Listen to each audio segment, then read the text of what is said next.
different societies. Study slum origin scar within these quarters and how they reflect and shape different aspects of human society.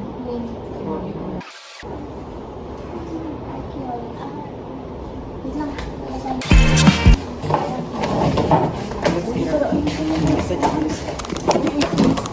Kasi di ba like FX, debit ka. So, nagbayad ako. And then, 10 lang yung binigay sa akin. 10 pesos. Ang kada mo masay doon? 40. Kano ka ba nagpalit? 2 something. Sabi mo 50 lang yung pinalo. Register ko na 90. Eh, di wala na. Kaya sa Dunkin na lang tayo. Meron. Oo. Na may overpass. Overpass ba yun? Natabi ng 7 minutes.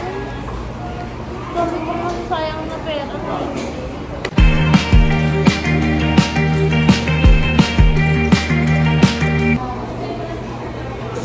Nanto ka? Tutulog ako. Hindi pa kinakaya ng utak ko. Dito ka nga, bebe ko. Yan. Very good, very good. Arte naman ng mga yun, nagluluto pa eh. Okay lang yan. Naglalaro. Binigyan na kita, masaya na ba buhay mo? Ito ka pa, isa pa. Ayan.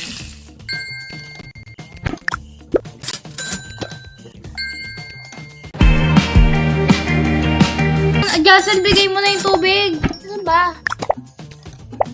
May hawak kang tubig, ayaw mo ibigay. Okay naman Bigyan ng nyo- mga to. Bigyan nyo nga to ng sunog na Hindi naman kain. ganyan. Matapos na buhay nila. Customer is right. Pa.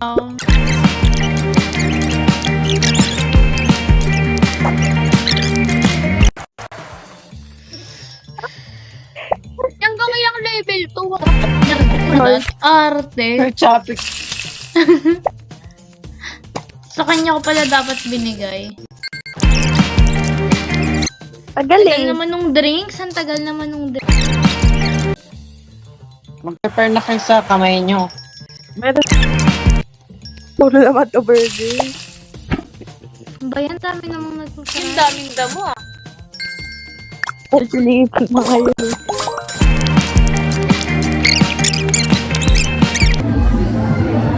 Anong sabi nung nagpa-picture ka? Ako? Baka ka nagpa-picture ka doon? Oo. Anong sabi? Sabi ano? Naka-remote. May remote daw. Ang tulas! Gusto ko din.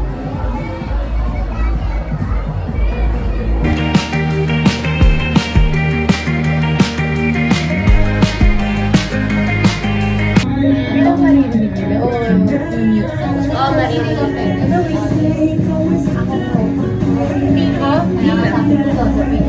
Sabi nga nila siya magkain to. Kasi parang awkward siya. Weirdo yung sa'yo.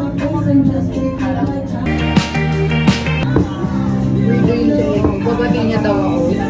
Yung picture, yung nasa love building kami, nasa tapat ng love building.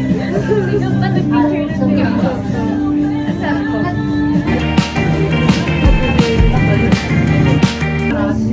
Sabi ko sa'yo, hindi mo kanya ang Alvin sa'yo yung Olivia ko.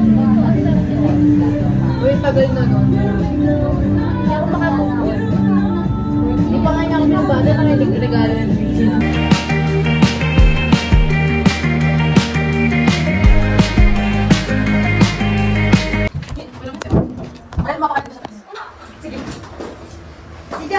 Kasya pa ba sa Siguro dalawa na lang upo yung... dalawa maliit. Maliit. Ay, hindi ako. Ma'am, excuse me, baka magalaw yung...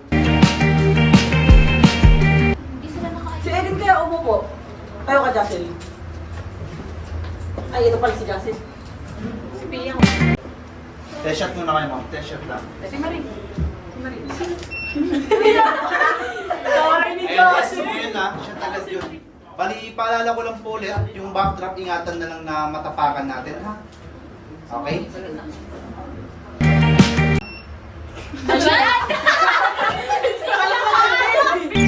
Game.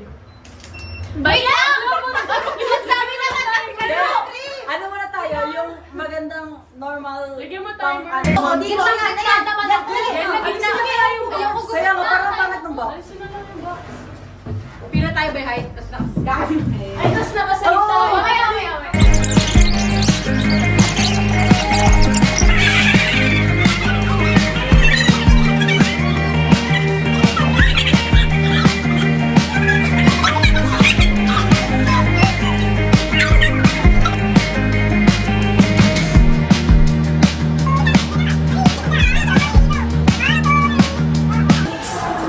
Pagod na papagod na. Ayoko na, gagawa pa tayo ng Gen M. Tapos ano pa? Yung magiging arte. Ay! Sa ano ko yun?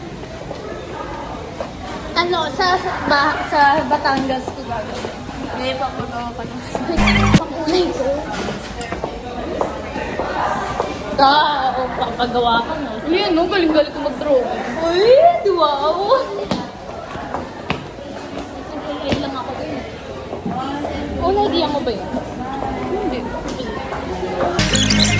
Yung ginawa ko, Naghanap ako ng iba't ibang iba't ibang bahay. And then, ang plano ko, pagsasama-samahin ko siya, gano'n.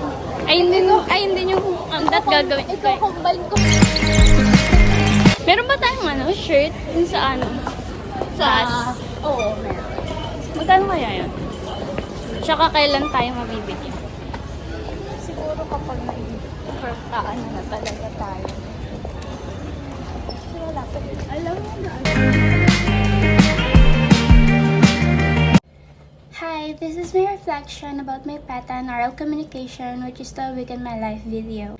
As I reflect on my journey, I find myself uncovering a tapestry realization about my strengths and weaknesses in communication. This introspection is not just a personal endeavor, it connects with the lesson we've discussed.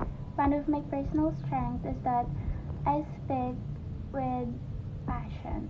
I have interest and passion that I display when speaking, which is felt, and I see emotion that reflected in my audience. Establishing this realization frequently results in informative and lively discussion and general passion for the information. Improvements. Often, I tend to combine my presentation pass through a lot of other movements like this, and this is because I am always excited to pass on the information, which leads me to numbling and making other words hard to understand by my audience. The skills learned in class have played important role in helping me to communicate better. In class, I have learned that speaking well is more than just the words get off your tongue, but the way you say them. This reflection is only just the first step of my process. I envision to bring this lesson in my other speeches. Thank you for watching my Week in My Life video.